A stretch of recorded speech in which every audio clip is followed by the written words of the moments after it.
Want to talk about your chat with Prime or not? Yes, sir. We're live. Yes, sir. We'll talk about it, Brian. We talk about any and everything. We talk about new buffs, new combos, and everything. We might have even a new exclusive on this. So if you guys are tuned in right now, you already know what time it is. If you don't know what time it is, it's buff time. Let's get it in, baby. What's up, Brian? How you doing? Oh, did we get a freeze? Brian, how you doing? Can you hear me? I'm good, Chico. How you doing? It's been a little bit since we've done one of these. Yes, indeed. We're back now. We're back and we're bringing them with some heat. Some good combo and good information for them on this episode right here. If you just tuned in, from the last episode we have like 4 new commits now, including the one we just got before we came on here live.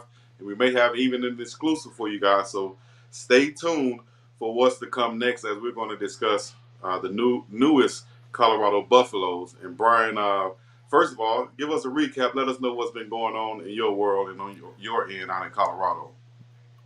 Yeah, obviously with spring football over, there hasn't been a whole lot going on other than just monitoring the transfer portal, and then lots of little league baseball going on, and high school track meets, and lots of dad duties, things like that. So yeah, it's been fun. Understand those. So How about for you? actually, those are the fun times. Yeah, those are the fun times. I've been doing the same thing in Yeah. dad mode. Got some more things planned for this weekend. We're gonna be going to Mhm. a third birthday party, things of that nature. So probably gonna be getting a couple extra pounds put on with the birthday food and things like that this weekend. So, but we have some things to at least be happy about the new commits for the bus. I think last time we talked about R.J. Johnson coming on from the Arkansas Razorbacks. Now we have big Ethan Boyd coming over from Michigan State. Also Mhm. have a cornerback coming over from Furman, Ivan Yates. Have a linebacker that just signed on, of course. And who am I missing out on? I might be missing out on one. That's it. Yeah, Okay, those are the that's it. four So that's four since our last right time. there. Yeah. All right, so those So 4, and anybody just tuning in, as we see Alex in the chat saying Chainsaw is legit. He from Opopka, Florida, a legendary high school program mhm. in Central Florida, definitely. And he may be joining us on the show midway through. So y'all stay tuned and see if y'all can get some of his first comments after becoming a Colorado Buff officially, signing with Coach Prime. Matter of fact, what do those 3 newest guys? What can they bring to Colorado, and what are we looking for them, expecting for them from this season? Well, I'm going to start off with when Coach Prime was asked a few weeks ago, it was like 2-3 weeks ago, what they're looking for in the portal, and the first thing he said was depth, and I think that's what these 3 guys bring is depth, and if they can compete and push for starting roles, that's even better. But I think with Ethan Boyd, I think they're fairly set on the offensive line, but Ethan Boyd, you bring in a guy that's played at Michigan State, that's got some size to him, and he's certainly going to be pushing for a starting job. And then, Ivan Yates, who knows? I mean, we think they're set at corner, but you can never have enough talented corners. And this is a kid that was a starter at Furman. I know it's a smaller school, but he had a lot of success at Furman. And if he can come in and compete for that starting job or some playing time, that's huge. And then, of course, you got Johnny Chaney. I had to look up the last name. Johnny Chaney coming in. That again, another SWAC guy added to this team. That was highly productive at Florida A&M. Ain't gonna wake up at these. Was I believe second team all SWAC, I think, this last year. So he had a great season, and if nothing else, depth. But I think they also bring in some guys that can definitely play. Most definitely. Excuse me. I would say this on that offensive line, bringing in the big fella from Michigan and Homo from Villanova, that's going to definitely bring up that competition level. You're getting rid of some guys who are further down on the depth chart who you didn't Mhm. see breaking into that playing role. So you bring in now some guys who have that playing experience and who coming in looking to compete and expecting to play, so to speak. They have that level of talent to be able to get on the football field. So maybe you go from a guy who you've seen enough of and you know what they're going to bring, to now you go to a guy who can, just bring in another guy who we can work with, who have more of the tools or the measurables that we're looking for. Just like the cornerback from Furman, 6 foot, 195 Mhm. or so pounds, good size for a cornerback, exactly what they're looking for. They're saying, okay, we can probably pass or lose out on a guy in the transfer portal who might not be our prototype 5'9", 5'10". He might be fast or whatever, Mhm. but we don't see him breaking into the playing rotation. So let's try out or bring in another guy who's a former starter. Might be at a smaller school, but he has that playing experience, like you said, and he has the size and the build that we're looking for. So I like what Coach Prime is doing from the bottom of the roster to the top. Yeah, and if you remember back his press conference back on April 18th, he was asked about the portal, and you and I talked about it then, but he emphasized linebackers. He Yes. said there was going to be multiple, and he said there's going to be a couple linebackers, and now they've got two. Nakai Hill Green, committed last week, and now you got Johnny Chaney today. So there's your two linebackers that add to that mix, and it's telling that they didn't fully believe in what they had as far as whether it's starting group or depth or whatever it was. They felt like they needed some more talent there. They go out and grab two more guys, and that competition is just going to ramp up. I mean, I feel like Levanta Bentley has got a spot sealed up, but beyond that, I have no idea. Is it going to be Trevor Woods? Is it going to be, I mean, Brendan Gant is a guy we forget about. He's in there right now. Is it going to be Right. either of these two new transfers? Is it going to be Jeremiah Brown? Wester? There's some guys now that can compete for that spot. I like it though. That's what we were looking for. Multiple Yep. guys from the top to the bottom who can compete and actually get on the football field. Not so much of projects, but guys who played at other levels or other schools, Yeah. and now they're looking for even more playing time.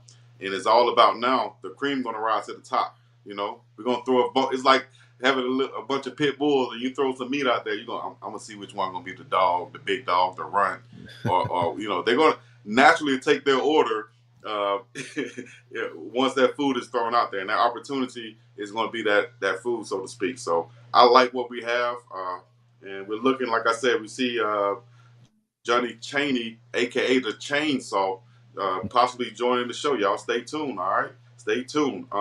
What I would say here also, as I pulled up this on the screen right here, Big Zach Owens. We kind of hit on him last week, but the Mhm. big red shirt, sophomore out of Covington, Georgia. Uh, right tackle, left tackle. Where do you see him playing at? And I know you guys did an article on where do you see him playing and bringing to the offensive line? Yeah, I think he can play guard or tackle, depending on where they need him most. And a big body like that, you like having that at guard. You wonder with that size how well are his feet. Like can he Yeah, move well enough to play that tackle spot? Certainly at 6'6", you got the height for it, but can you move well enough to play tackle? And I think either guard or tackle, but you definitely bring in some much needed depth there. And I will tell you this: I mean, one of the things I like about the offensive linemen they're bringing in is they're bringing in some young depth, and there's yeah. there's always a lot of talk about, is Deion Sanders going to be here very long? Is he going to be here past this year? Things like that. Well, when you see some of these transfers, and not all of them, but when you see some of these transfers come in, like a Zach Owens, that he played 1 year at Clemson, he's got a lot of playing time left, and so this is a guy that can sit for a year behind some veteran offensive linemen and be ready to step into a starting role next year when a bunch of those guys graduate. And so they've brought in some young offensive linemen, especially that they can groom a little bit. And I think that might be something that Coach Phil Lowholt told Prime, like, hey, give me some young guys because we got to get ready for next year too. And so they haven't just grabbed these veteran linemen, which they needed, but they're grabbing some of these young guys too that they can mold a little bit. Big body, big Pat from Texas, big guy Yep. from Clemson right here. Mm-hmm. Then you bring in a couple of guys with experience like Hummel and Boyd. So Boyd is a big body too. He's going to be interesting to see how he pans out on this offensive line. What position they're going to stick him at, and where he's going to be the most productive at. Because we've seen him at Michigan State, but he battled with a big right tackle who started most of the time at Spencer, who's now at Oklahoma, where Big Phil Loho just came from. But Boyd, I think he has the talent from the film I watched. I think he has the talent, the capabilities to Mhm. be a starter, but he just got behind such a great player that he didn't get the opportunity. Now he feels like, hey, I can come over here and in a position that's basically wide open, other than the guy who went through the spring is what he's thinking. Khalil Benson came over from Indiana. Now I Yeah. can come in and compete with him, and we'll see how how the depth chart falls from there. So great point about that. We got some offensive linemen who will be there for a while. Also, you mentioned Coach Prime said that a lot of people question how long will he be in Colorado, and it was just dropped on the well off video and a couple clips that he said he looks like he can be in Colorado another 10 years or at least 10 Mhm. years. He even hinted on the DNVR show that he wanted to have his face back there on the flat irons. So that means that you have to do something for a while significantly and win some championships to get something like that. So you can tell where his mindset is with all the people he's brought up here around him. How do you feel about hearing Coach Prime saying that, hey, dog, I'm 10 more years. Ain't nobody gonna be here for another 10 years, dog. So they better get comfortable seeing this face. How do you Yeah, feel about that? uh, I'd be really surprised if he's here for 10 years. I mean, that would be one of the longest tenured coaches in CU history. Uh, you know, I don't know. I mean, I tend to believe that it's not going to be a super long tenure for Coach Prime. I'm curious to see what it looks like for him, when his sons are no longer involved, because he's always coached his sons, and how much does he want to keep coaching? We don't know the answer to that. I don't know if he knows what it's going to be like when his sons aren't around. I think 10 years is a long time, but you know, uh, I think that he's a guy that certainly he likes living in Colorado, and I think that he likes the environment. We know he loves challenges. I could see him. There's a lot of people believe that he's done after this year.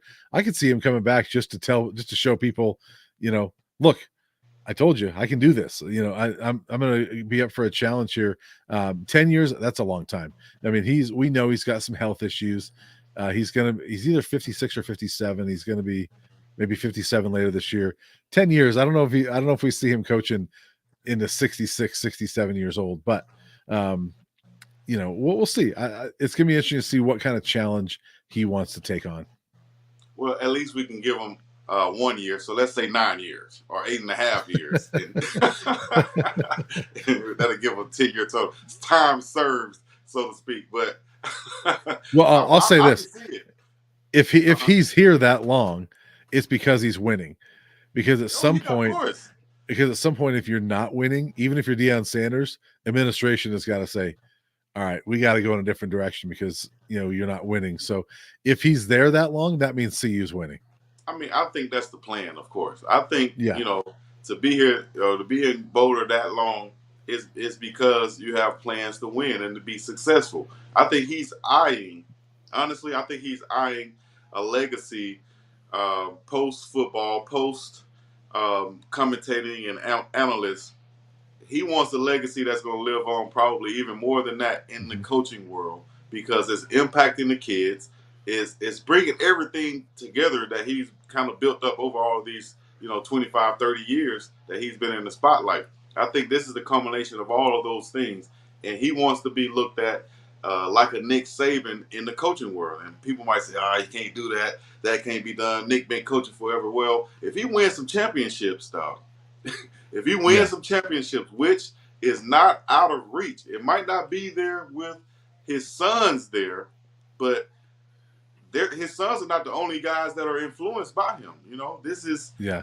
in my opinion, this is cultural, and it goes beyond race. It's cultural, and I think that people are going to want Yeah. to come play for him, shine next to him, and help him win because they know what can come with that. So I think he's going to be there for Well, 8 to 10 more years in my book. I think because of what I feel like he wants to accomplish.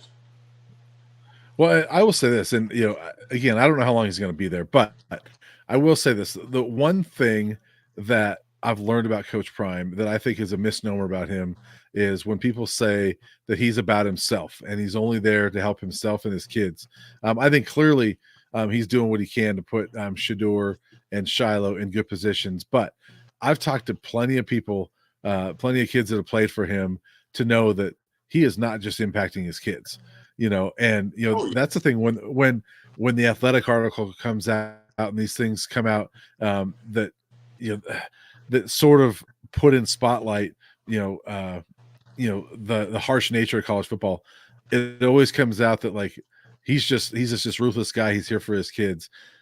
If people would talk to the right kids, if they talk to all the kids, you'd find out a ton of people that love the guy and feel like their lives have been impacted by it. Go talk to Tyler Brown, and find Yeah. out, how much he's impacted him. I'll always remember a story Tyler Brown told me when I was in Atlanta for the Celebration Bowl, and he told me, he said, "Look, I was really struggling with anxiety this year. This was 2022."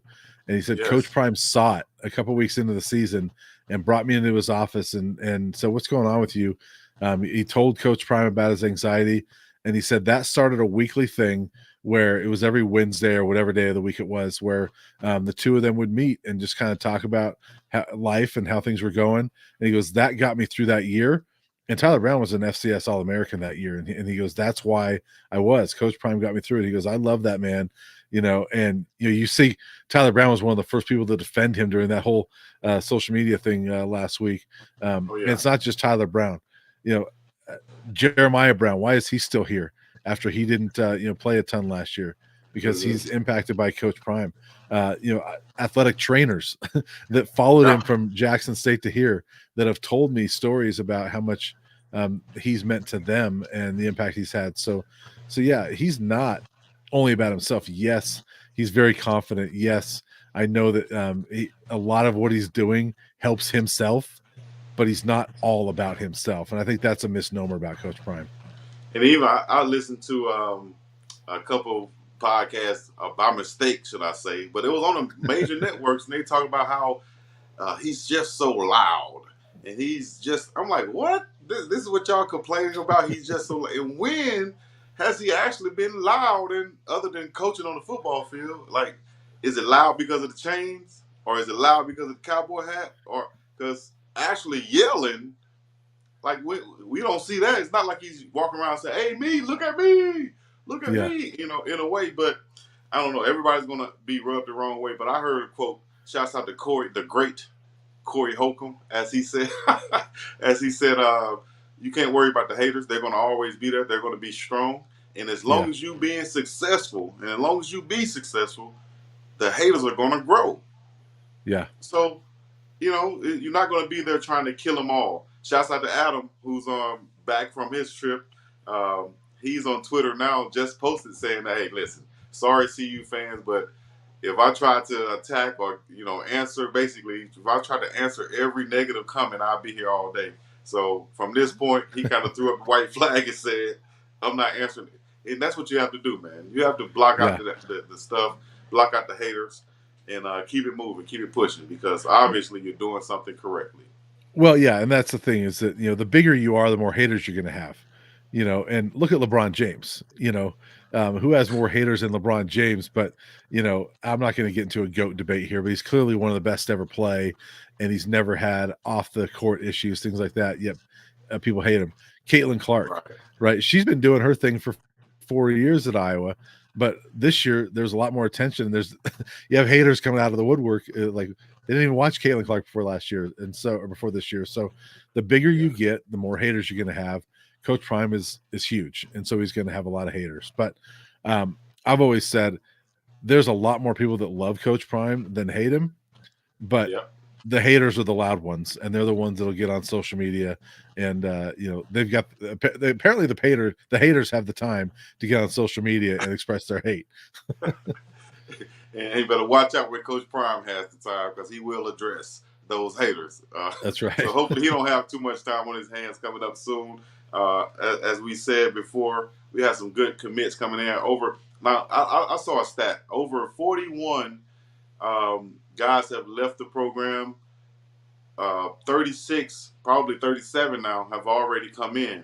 If you look at some of the other programs out there who've lost 30, 40 players, they don't have 30 plus transfer guys coming in. Now that could be by Right. choice, or that could be by, by the players' decisions to go play for them Um, what do you feel about that? Are the coaches, you think, making a conscious decision to try not to go and get players from the transfer portal?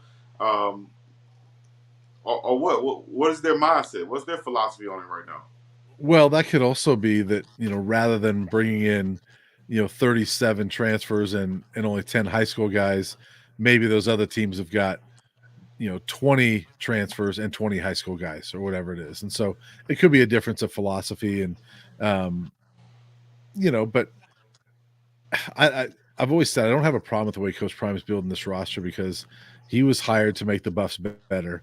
And I think, and Adam says the same thing. He and I are in agreement. I think you are too, that if you look at every transfer cycle, and he's had 3 or 4 since he's been here, the roster's better after each transfer cycle under Coach Prime. Exactly.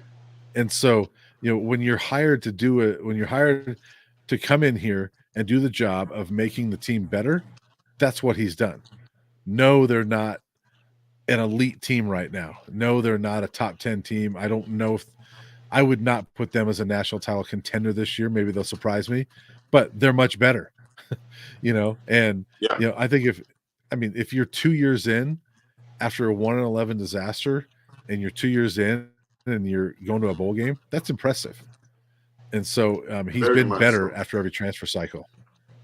And that's all I'm saying, man. Get better after every transfer cycle, after every recruiting cycle, wherever time you can get better in. And I feel like he's doing it unapologetically. He's not trying to cuddle some of these players Mm-hmm. now. Hey man, listen, I've seen you 6 weeks now, 4 weeks, 13 practices, however long I've seen you. I've seen you jogging back to the huddle every time you're the last one. If we can get rid of Yeah. you now, I'm gonna go ahead and get rid of you now, because little things like that is what Coach Prime been looking at, especially with the newcomers that's coming in. The ones who came in Mm-hmm. before the spring up until now, that was an evaluation period. If they're still Mm-hmm. there, you can bet the bottom dollar that they've done a lot of things correctly, more than incorrectly. If he's sitting there and evaluating them, they're jogging back to the huddle. They're on time to meetings. They're yes sir, no sir. They're respectable men. They're dressing properly. They're not walking around in the tank tops and stuff like that. So all Yeah. of those things matter to Coach Prime at the end of the day. We will be having seeing snippets of it dropping on the pregame show channel, but more will be dropping on my channel and other channels coming soon from the exclusive that we did have with Coach Prime. And I will share this from what I've asked him, because I asked him specifically about the process of the recruiting situation, the transfer portal situation when the player wants to leave the program. Do they just leave? Do they go talk to their position coach? Do they let Coach Prime know? What do they do and what are they supposed to do? And Coach Prime basically saying, dog, you wouldn't believe. Some of them just get up and leave, dog. Some of them leave and don't say anything. Some of them just enter the program. And what are we supposed to do from there? How are we supposed to help you? Why would you jump in the portal without having a plan or talk to somebody or use all of these resources that we have in here, 120 plus years of NFL experience, and you just gonna jump in the portal? Dog, something's wrong. You get bad advice, or that's just totally crazy to me. And to hear that, it surprised me. I thought that Yeah. these guys would know to take some type of steps to enter the transfer portal. So, I don't know. What do you think about that? Hearing that, and like I said, the interview will be dropping soon. It doesn't surprise me. In fact, it reminded me of a story, kind of a funny story now, that Adam and I still talk about because it's funny to this day. I won't mention the kid's name, but it was several years ago, um, 2 or 3 coaches ago. Colorado brought in a guy from. He went to high school in California, but he was from overseas somewhere, Australia or something like that, and so they had all these hurdles. They had to get the visa and all this stuff. They bring him in, and this is back when they still had 2-a-days. So he gets in August camp, and he does his first 2-a-day. So they're not even in pads yet, and so they do walkthrough and all that stuff. Does his first practice. They go to lunch, and they come out for the second practice, and the kid's not there. Oh yeah. And the coaches are like, "What the heck?" And so they go through practice. And the kid was still staying in a hotel because he had just gotten there. Like he hadn't even been in town a week. And so after practice and everything, his position coach goes to visit him at the hotel. finds out he had checked out of the hotel, had converted his money, because he's from out of the U.S. Had converted his money, and left.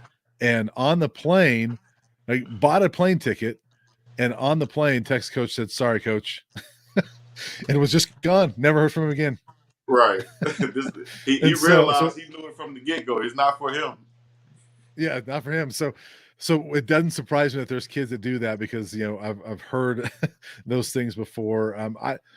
I would think that the most part, the coaches know that a kid's unhappy, and maybe there's been a, people often say that these coaches are cutting these players, and that's not always the case. And maybe sometimes they're harsh to them and said, "Look, you're not going to play here. We don't think that you're cutting the mustard, so to speak, and so Right. you're gonna have to move on." But there might be times too where a coach says, "Look, you got to do this, this, this, and this if you're even going to think about getting playing time," and the kid just says, "I don't want to do that," and so he leaves. And so I think there's a lot more of that goes on than even a player getting cut. And I think that when people talk about Coach Prime cutting 53 players, I don't think he cut 53 players. Yeah. I think he was harsh with 85 players, and 53 of them said, "No way, I'm not hanging around for this." I think it's very different to be cut than it is. It's not like NFL cut day where it's you have that list of guys that get called on the office and say, "Sorry, we got to let you go." Right. Nah, totally different ballgame. And like you said, Coach Prime came in from the get-go, and it's like you separate the men from the boys as fast as you can. And if I could do it just by the tone of my voice, same way you control your kids in a way. You walk in that thing and you let them know Daddy here. You're not saying Daddy here. Nah. If y'all having problems up in here, it's about to be rectified right now. You raise your voice to let them know that, hey man, there's a new sheriff in town, and a lot of them going to get out of the way as soon as they can. So hey, well, and I think a lot of young people in life don't understand how much the little things matter, and how much their bosses or their coaches or whatever are paying attention to. Are you going to class? Are you taking care of this? There's cameras everywhere, and we're not just talking about Coach Prime, but like at practice, every team has cameras everywhere. They're going to see if you're cutting a corner somewhere. I remember when I played high school football 400 years ago. We had to do this this running thing at the end of practice. They called them crazy Texans. You start at the back of one end zone, run to the back of the other end zone, and along the way, the coach is going to blow a whistle. And at each whistle, like that one might be push-ups. You have to get down. You have to do 15 push-ups, and that might happen 5 times throughout those 120 yards. Well, they would stand there and watch particular kids, and if they saw a kid do 14 push-ups, they'd blow the whistle again. Oh yeah. The kid would try to get away with it again, do 14 or 13. They blow the whistle again. And so, there's always somebody watching, and you might get away with it every now and then. But I think a lot of people don't realize, you better take care of business, and especially as you get to these higher levels. I will share this, and this is about shout out to Justin Mayers, big Justin Mayers, number 66 in the chat right now, joining on. Y'all can show some love to Jake Mayers. I will say this, awesome young man, by the way. Yeah. Shouts out to Mayers. I appreciate him. Prime did say this, and that's why I mentioned the jogging back to the huddle, because he specifically said, I think he said on another interview, that he assigned a coach to watch a particular player and said, just let me know if, because I want to know about his habits. Let me know if he's the last one to the line. Let me know if he's the last one in the huddle. Let me know when we jog off the field if he's the last one. Just let me know what you see. And he said every time that one guy was the last player to the huddle on the field to get lined up. If I can cut you now, I'm gonna cut you now, and I'm gonna see about what I can bring in, to be better than that, because that's not the standard. If we can get this much better, then that's what we'll do, and I applaud him for it, to having being no nonsense. So shouts out to him, man. Yeah. And, all the newcomers, all the new buffs, everybody in the chat. Shouts out to you guys. Make sure y'all put y'all city and your state and your country in the chat. Let Brian know how y'all checking in, where y'all checking in from. I already know. I see you in the chat. Let Brian know. Well, and Chico too. I help coach my son's baseball team, and 13 and 14-year-olds, and as coaches, we do the same thing. Whereas we talk about certain kids that are like, man, this kid just doesn't hustle after the ball.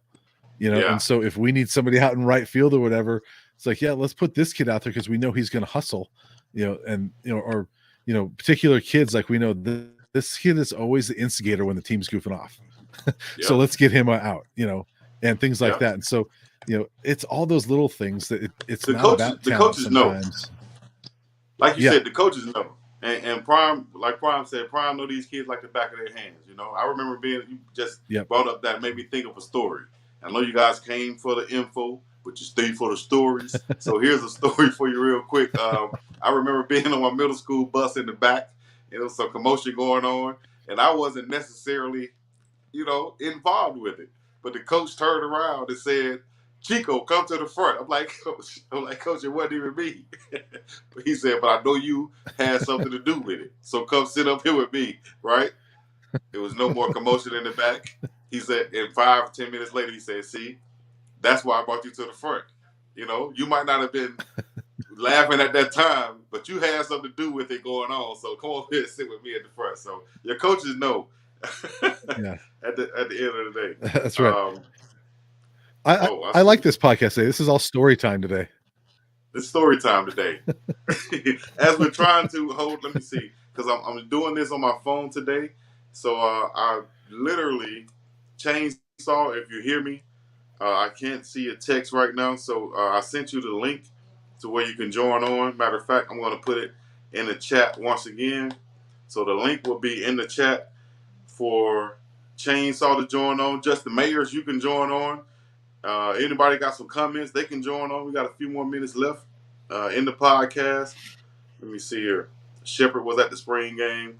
Anybody you saw at the spring game? Let's take a step back one time. Let us know. Who did you see at the spring game? Any recruits, any players, any words, or anything you could share from the spring game with us? For me? Yeah. Yeah.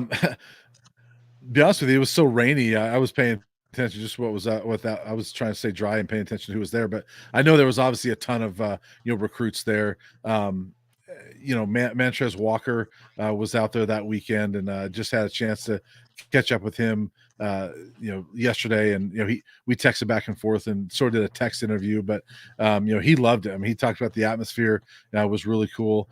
So there was a lot of guys that were there.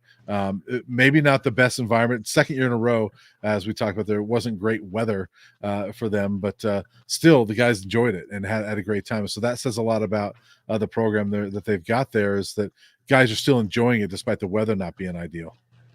Right.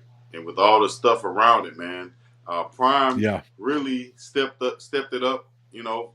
For the spring games, especially for all the colleges around the country. I see them trying to do the same thing. Shouts out to Coach Reyes. I meant to give a shout out to Coach Devin Rispers. Devin Rispers, of course, from Florida, who came over. He's from FAMU, came over.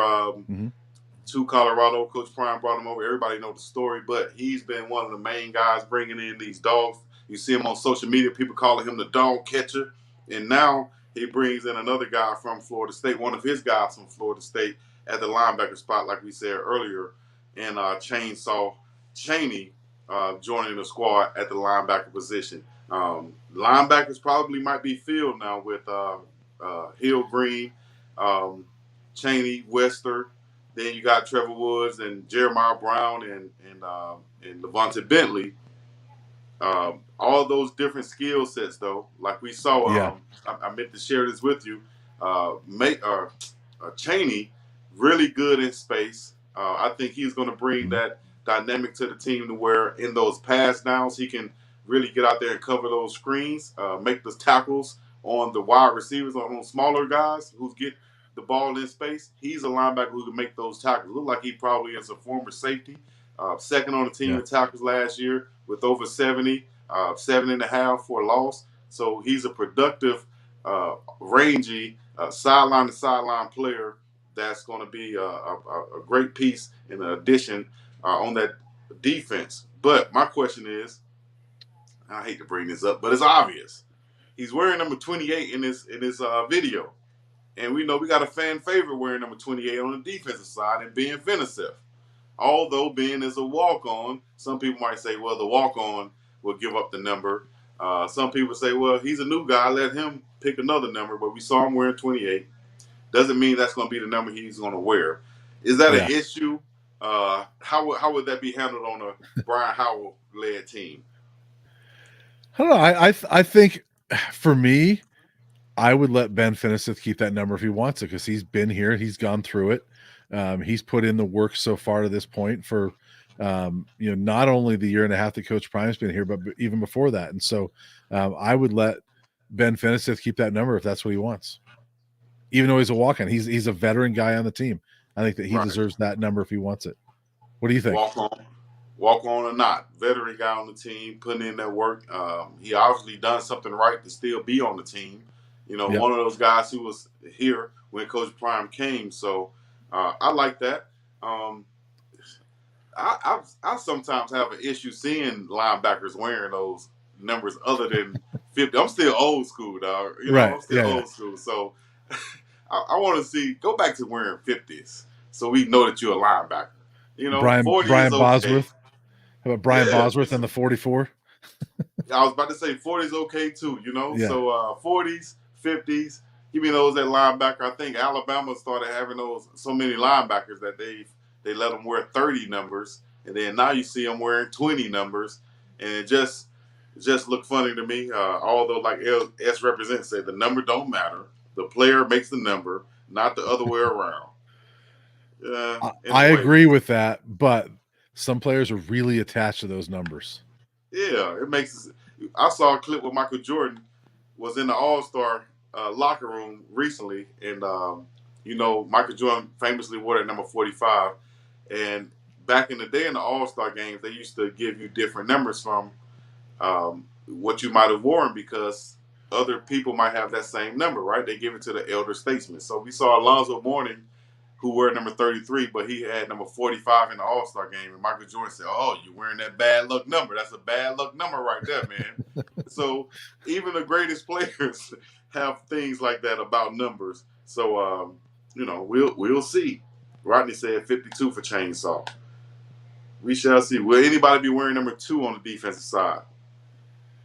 Ooh, I don't know. I think you got to be Sanders to do that, and you already got Shiloh on 21. Man, I think it's so much NIL around the number 2 that it's almost like it's licensed and copyrighted now. He might be the last one to wear it if he does what he's supposed to do. They might go about retiring that thing. It was another number 2 that was really cold-blooded at Colorado before Chenault, right? Yeah, LaVisca was pretty darn good. He was pretty. But if you're the number 1 pick in the draft as a quarterback and you were number 2, that kind of trumps whatever LaVisca Chenault did. But it's hard for me to see somebody else wearing number 2, even though you get the duplicate numbers. I can't imagine anybody else wearing number 2. Right. All right, y'all. Let me know if 2 will be retired. Put your comments in the chat right now, and so on. I'm curious if he'll even let somebody wear number 1 after Cromani had it, and maybe didn't live up to the number 1. Maybe he can dangle that up and hold it and say, hey, if anybody want number 1, we're gonna see what you do at practice. This is gonna be the one number that's gonna really be fought for. Right here, this number 1, because I'm sure everybody wants it. More than one person wants it. But we did see him in the clip today saying that, hey, we got another recruit, and I got the number that he wants. I got the number that he wants. So, maybe, and a lot of people don't realize, man, listen, man, everybody don't get treated the same, but everybody get treated fairly, okay? Yeah. Mm-hmm. And that's from a coach's point of view. All right. Look like I have my guy trying to check in, guys, but as I also have the stuff going on outside, let me see if I can get him to check in. We might have to start another live, Brian, to get him on here. Okay. Let me see. But as for now, that we're going to cut this live right here. You guys make sure y'all join us on my page and Brian's page whenever you get a chance, all right? We'll be back with more with an exclusive with the Chainsaw, the newest buff, Mr. Chainsaw Chaney, all right? We'll be back with more. Thank y'all for joining us on Buff Time Podcast for now. Brian and Chico. Brian, you got anything to leave us with? No, I think we're good. We'll leave it All with right, that. we're good to go. Chainsaw coming up next. Stay tuned.